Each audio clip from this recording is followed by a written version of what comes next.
Good morning. I'm now joined again with Bianca Coates, registered dietitian and cookbook author. We're talking all important information, of course. October being Breast Cancer Awareness Month, foods that can reduce your risk of cancer, and overall the stats and important information you need to know. Good morning to you, Bianca. Thanks for being with us. Good morning. Thank you. Of course. So let's start off at the beginning.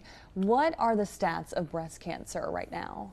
Well, according to the American Cancer Society, about 297,000 women and 2,800 men will be diagnosed with breast cancer this year. So I know a lot we talk about women, but also men can be diagnosed with this invasive cancer as well.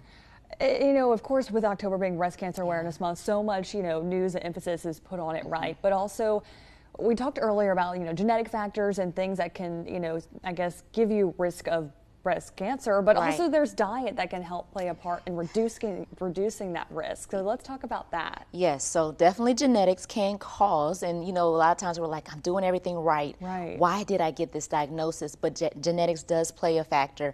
Also, drinking more than 2 glasses of alcohol a day can increase that risk factor. And of course, eating the wrong foods. And, research is saying that we want to implement more of a plant-based diet. And what that means is that not necessarily being a vegan or a vegetarian, but just making sure that we are incorporating it every day, because vegetables and fruit do have phytochemicals, which fight off those free radicals that cause cancer. So it is important that we're eating more fruits and vegetables rather than the processed foods that we see. And that's important. I know we can all work on that in some way. And so what are some specific types? You mentioned, of course, fruits, vegetables, always good. But there's also some more food items that we can maybe eat more of, right? Right. So specifically, you're talking about your carotenoids. That's your orange fruit and vegetables. So your oranges, yams, squash, mango, and then you also have your cruciferous vegetables, kale, cabbage,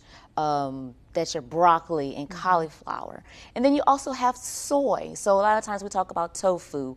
Then you have your beans, legumes, flax seeds. So flax seeds are really good to put on like salads or smoothies. And then also a great drink is green tea.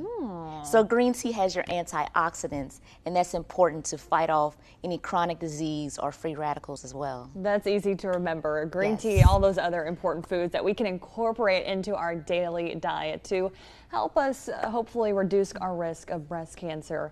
Thank you so much, Bianca, for joining us this morning. Thank you. We'll be right back.